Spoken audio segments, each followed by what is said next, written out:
És aztán, ahogy meghallgatom a saját szavaimat, természetesen, amit Mackónak mondok, vagy a vonaton a szemben ülőnek, vagy a nénének a padon, természetesen ő is elviszi, ő is csinál ezzel a történettel valamit. De igazából ez az én történetem. És Mackó úr ahhoz kell hozzá, hogy én megszólaljak, hogy kinyissam a számot, és azt tudjam mondani, hogy igen, ez így volt. Mert amit egyszer kimondtam, ahogyan egyszer megfogalmaztam dolgokat, azt már kívülre tettem, és ami kívül van, azt meg tudom fogni, arra rá tudok nézni, azt el tudom olvasni, és azzal kapcsolatba tudok lépni. Ha ezek a dolgok csak belül gondolatként forognak bennem, ahogy mindannyian megszoktuk, hogy hosszú éveken keresztül egy-egy történetünkön rágódunk, hogy igen, és hogyha 12 évvel ezelőtt a Náncsi néni nem csönget be, és én nem nyitom ki az ajtót, és akkor ő nem csinál így, és nem kérdezi azt, hogy ki van bent, akkor sose derül ki az, hogy. Stb. Tehát vannak ilyen hihetetlenül hosszú történeteink, hosszú utóélettel bíró történeteink, amiket nem mondunk ki. És amikor végre kimondjuk, akkor innen kezdve azok az érzések, azok valahogy megfogalmazódnak, belehullanak a hangokba, a stílusba, hogy megfogalmazzuk. Megjelennek az érzéseink, érezzük, hogy valami nyom a szívünkön, érezzük, hogy összeszorul a gyomrunk, érezzük, hogy kihűl a kezünk, lábunk, vagy érezzük, hogy éppen elönt a melegség. Végre megjelennek azok a könnyek, amiket azon a 12 éven keresztül sose tudtunk hullajtani. És ehhez elég, hogy egy ilyen Mackó itt legyen, mert neki is el tudjuk mondani. És ez az egyik titka annak is, hogy a pszichológushoz hogy jönnek az emberek, és mit tud történni. Hihetetlen mértékben meg tudja erősíteni ezeket a funkciókat bennünk, amelyek keresik azt, hogy a történeteinknek legyen egy befejezése.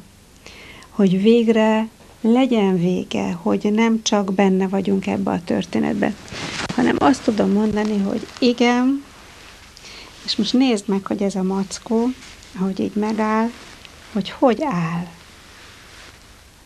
Nekem így, ahogy ez a Mackó itt áll, ezzel a kicsit meggörbült háttal, biztos, hogy nem így született, ahogy így kicsit lelógatja a fejét, ahogy előre néz, a karját esetleg felemeli, befejez valamit. Valamit be kell fejeznünk. Be kell fejeznünk az életünk történeteit, mielőtt teljesen véget érne a saját történetünk. És ez egy csodálatos dolog, hogyha ehhez van egy ilyen társunk, mint ez a Mackó.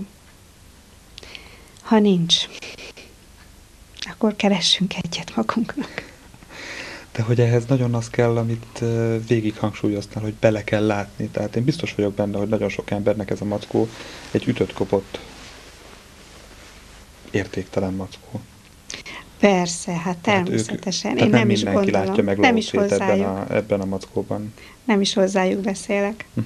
Azokhoz az emberekhez beszélek, akiknek a szívük még valahol nincsen teljesen befedve a jégpáncéllal, akik még tudnak sírni, akik még tudnak nevetni, akik keresik azt, hogy az életüknek van-e értelmessége, akik jelentőséget akarnak tulajdonítani, akiknek nem mindegy, hogy a Mackó karja hátra van-e csavarodva, akárhány éves az a Mackó, és megigazítják, akik felállnak a villamoson, még akkor is, hogyha csak 5 évvel öregebb néni száll föl, de látszik, hogy beteg.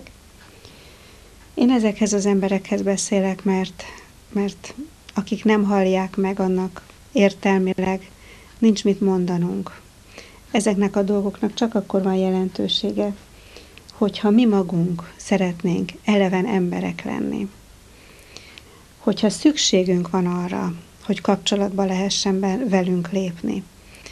Hogyha nem csak egy Mackó lakik velünk, hanem meglátjuk magunk körül az embereket, még akkor is, hogyha esetleg a családunk már rég kirepült, vagy messze jár, akkor is meglátjuk, hogy a szomszéd kisfiúnak nincsen uzsonnája, vagy meglátjuk, hogy a másik szomszédunk esetleg már 2 hete nem akkor járt el otthonról, amikor szokott, hogy mi van vele.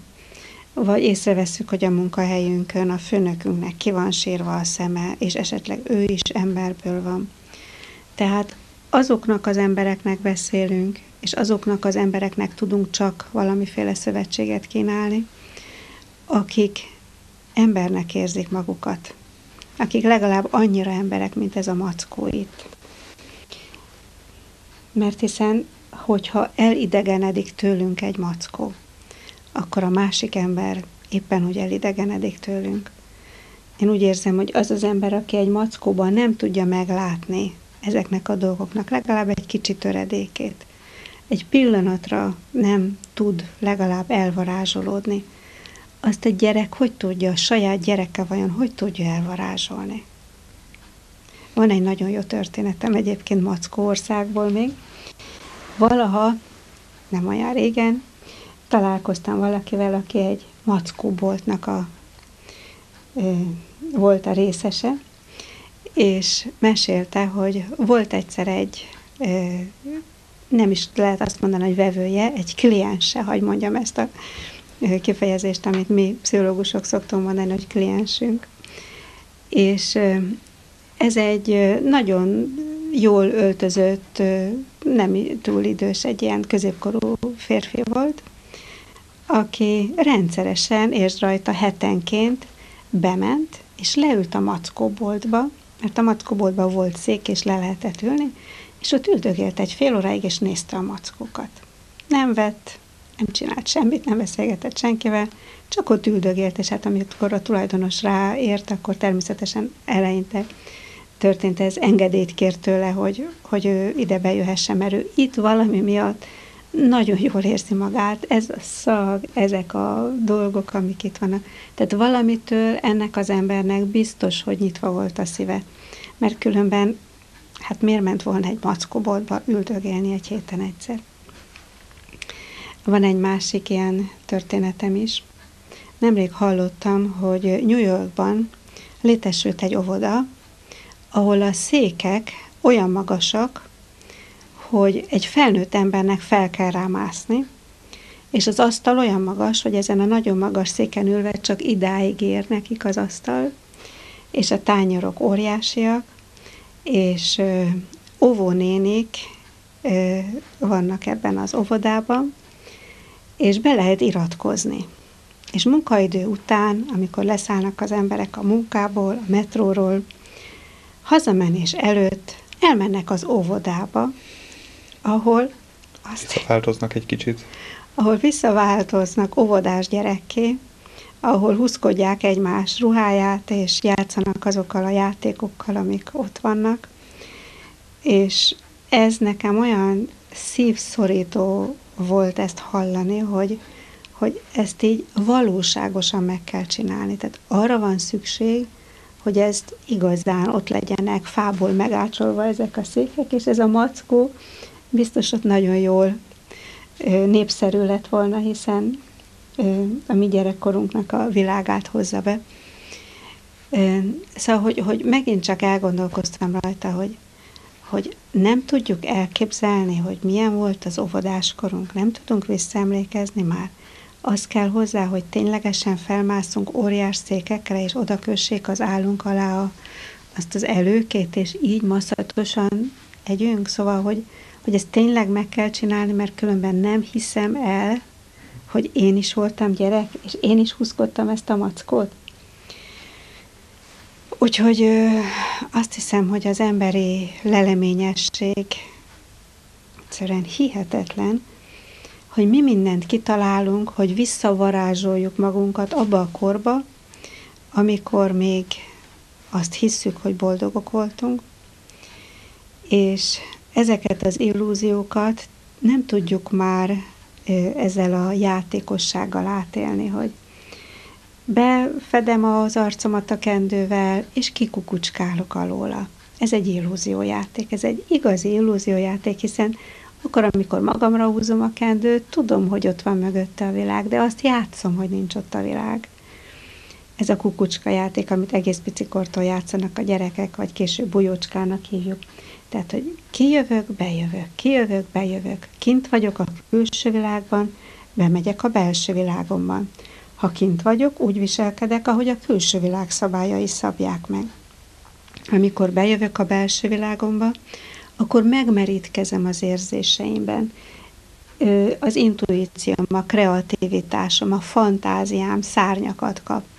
Petőfi Sándor is ugye megírta, hogy gyifakó, lovagoltam, nem tudom már idézni a verset, lovagolt a paripán, és elképzelte arról a botról, hogy repül a lóval.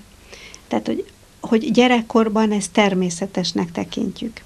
Felnőtt korban is természetes, hogy képesek legyünk néha így elvarázsolódni, képesek legyünk arra, hogy szóbereszkedjünk egy mackóval, képesek legyünk a saját fantázia világunkban egy kicsit elmerülni. Mert hogyha ezt nem tudjuk megtenni, és a mackó így rám néz, és én nekem azt kell mondanom, hogy nekem nem mondasz semmit, mackó. Nekem üres, semmi nincs. Nem tudom elképzelni, hogy te mit akarsz tőlem. És így most ránézünk, és vajon mond nekünk valamit a mackó? Kérdez tőlünk valamit ez a mackó? El tudjuk képzelni? El tudjuk képzelni, hogy ez a mackó valamit akar? És hogyha ezt nem tudjuk elképzelni, akkor egy kicsit nézzünk magunkba, és menjünk el az erdőbe sétálni, vegyünk mély levegőket, kezdjünk el megtanulni lazítani, menjünk el uszodába és lepegjünk a víz tetején. Ássuk be magunkat a homokba, amikor forró, vagy az agyakba, szóval csináljunk valamit, amitől elkezdünk megelevenedni. És ne arra legyen szükség, mint néhány nagyon szomorú kamasznak, akinek a bőrét pengével kell karcolnia, hogy érezze, hogy él. A falcolás az egyik legszörnyűbb tapasztalása mostani modern felnőtt világunknak, hogy a gyerekeink nem érzik, hogy élnek, hogy pengével és vérrel kell bizonyítaniuk azt, hogy élnek, mert különben már semmi más érzés nem tud a felszínre törni. Annyira lenyomtunk, mert ki más tudja lenyomni ezt, egy 15 éves gyerek ezt csinálja, azt nem ő tette, azt valahol megtörtént vele. És hogyha ilyenek vannak, ilyen emberek vannak körülöttünk, akik ennyire nem képesek a saját világukban kapcsolatot, érzéseket átélni, akkor nagyon magunkba kell nézni, hogy vajon ebből nekünk mennyi a felelősségünk, hogy mit tettünk, hogy nem vesszük észre.